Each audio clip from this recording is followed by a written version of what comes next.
नमस्कार दोस्तों। मैं अगर पूछूं कि यहाँ फोटो में दिख रहे शख्स कौन है तो क्या आप बता पाएंगे इनके बारे में? शायद आप बता दें, लेकिन अब ये खुद को भी नहीं पहचान रहे हैं। इनके बगल में हैं, मैं बता दूं, हमारे स्वास्थ्य मंत्री मंगल पांडे जी, और ये है डिप्टी सीएम सम्राट चौधरी जी। अब आप कहेंगे कि सर ये फोटो क्या लगा रहे हैं और क्या कह रहे हैं। मैं बस आपको यह कहना चाह रहा हूं कि क्या जो डिप्टी सीएम है हमारे सम्राट चौधरी जी, इस फोटो को देखकर इनको अंदाजा लग सकता है कि ये क्या मांग कर रहे थे। ये वही शख्स है, जब विपक्ष में बैठे हुए थे तो इन्होंने मांग किया था कि अतिथि शिक्षकों को अस्थायी कब करोगे। विधानसभा के बाहर गेट पर इन्होंने हंगामा किया था और मंगल पांडे जी बोल रहे थे कि शारीरिक शिक्षकों का मानदेय कब बढ़ाओगे, और आंदोलन किए थे। दोस्तों, आपको नहीं पता होगा कि इन नेताओं के चक्कर में आम जनता या कोई भी कर्मचारी कितना परेशान होता है। मैं आपको बताता हूं, अगर इनको यह बात याद नहीं होगा तो एक बात मैं पूछना चाहता हूं सम्राट चौधरी जी से। यह समझ में आ रहा है उनको कि यह क्या हो रहा है, ये क्या हो रहा है? तो यहां पर आप देखेंगे, आपको पता चल गया होगा, ये बच्चे सरकारी स्कूल के बच्चे हैं और इनको व्यायाम कराया जा रहा है, शारीरिक शिक्षा दी जा रही है। शारीरिक शिक्षा में थियोरिकल और प्रैक्टिकल दोनों दिलवाया जा रहा है। तो इसको दिलवाने वाला भी तो कोई होगा, उसी का नाम है शारीरिक शिक्षक। तो सुनिए, वो शिक्षक, जो शिक्षक न तो उसका आज पेट भर रहा है और न सरकार से गरीब को मिलने वाली राशन वो ले सकता है। वो इतना गरीब है कि गरीबी रेखा से भी नीचे है, क्योंकि आप जानते हैं 1,20,000 रुपया से नीचे अगर आपकी आमदनी है तो आप सरकार के लाभ ले सकते हैं। सरकारी लाभ जैसे राशन, मनरेगा में जॉब कार्ड आप बनवा सकते हैं, राशन कार्ड बनवा सकते हैं, आयुष्मान कार्ड बनवा सकते हैं। इन तमाम लाभ को लेने के लिए आपको सरकारी कर्मचारी नहीं होना चाहिए। लेकिन ये वैसे शिक्षक हैं जो न घर के हैं न घाट के हैं, इनका धोबी का कुत्ता वाला हाल है। आइए मैं बताता हूं मैं इतना कड़वा क्यों बोल रहा हूं, क्योंकि इन नेताओं ने इन शिक्षकों का यह हाल कर दिया है। अब जरा ध्यान दीजिएगा, बिहार की न्यूनतम मजदूरी नियम क्या है? 1951, सुन लीजिए, ये जो नियम बना, न्यूनतम मजदूरी अधिनियम 1948 अनुसूची में शामिल विभिन्न व्यवसायों में न्यूनतम मजदूरी दरें स्थापित करता है। न्यूनतम मजदूरी अधिनियम 1948 के प्रभावी प्रशासन और पर्यवेक्षण के लिए बिहार सरकार ने बिहार न्यूनतम मजदूरी नियम 1951 को अपनाया। बिहार सरकार ने अपनाया, लेकिन उस शारीरिक शिक्षकों के लिए यह लागू नहीं है।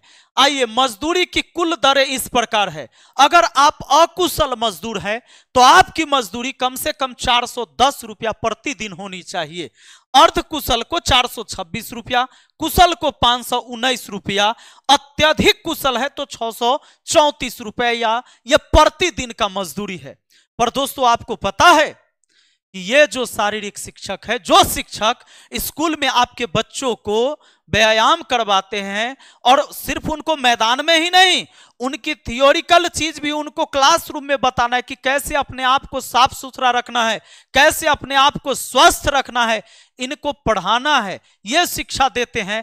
ऐसे लगभग 2300 शिक्षक हैं। और इन शिक्षकों का हाल क्या है मैं बताता हूं। इनकी ड्यूटी 100 से लेकर 200 किलोमीटर के बीच कहीं हो सकता है। यानी 100 से, कोई 50 किलोमीटर, कोई 90, 100, 100 से लेकर 200 किलोमीटर तक है इनकी ड्यूटी, समझ लीजिए।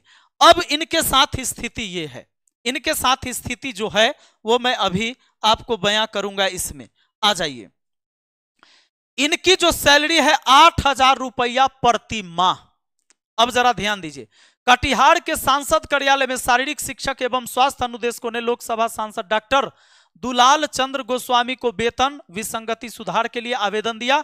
इस आवेदन में कटिहार के बीपीएड धारी, जैसे बीएड करके आते हैं लोग, बीएड करके आते हैं ना जी, बीएड करने के बाद आप क्या करते हैं, एक एग्जाम पास करते हैं, स्टेट देते हैं, उसके बाद आप शिक्षक बनते हैं, आपकी सैलरी 40,000 45,000 होती है।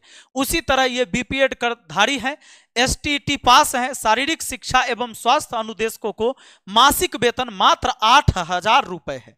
कि आप बताइए 8,000 रुपया सैलरी है महीने का, 12 महीना का होता है 12 96,000, तो 96,000 रुपया सैलरी साल भर में मिला। आप जान लीजिए अगर 1,20,000 रुपया से कम आपकी आय है, इससे कम आय है, तो आप उन तमाम सरकारी लाभ ले सकते हैं जो एक गरीब आदमी को मिलता है। लेकिन इस व्यक्ति को 96,000 रुपया का मतलब पूरा सालाना मिल रहा है, तब भी ये लाभ नहीं ले सकते। जैसे राशन कार्ड, प्रधानमंत्री आवास योजना, मनरेगा योजना, प्रधानमंत्री जन आरोग्य योजना, इन तमाम लाभ को वो नहीं ले सकते हैं क्योंकि ये सरकारी कर्मचारी है। अब एक बात बताइए मुझे कि क्या यह सही है कि यह व्यक्ति राशन भी नहीं ले सकता और साल में 96,000 रुपया इसको मिलता है? कैसे ये अपने परिवार को जिंदा रखेगा?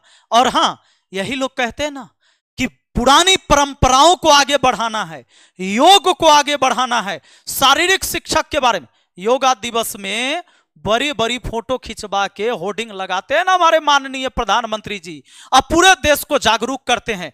लेकिन जो पूरे देश के धरातल पर काम करने वाले जो शिक्षक है, उस शिक्षक का हाल यही है। सोच लीजिए, जो हाल मैंने आपसे कहा कि जो हाल एक धोबी का कुत्ता का होता है, वो हाल इन्होंने शिक्षकों का बनाकर रख दिया है।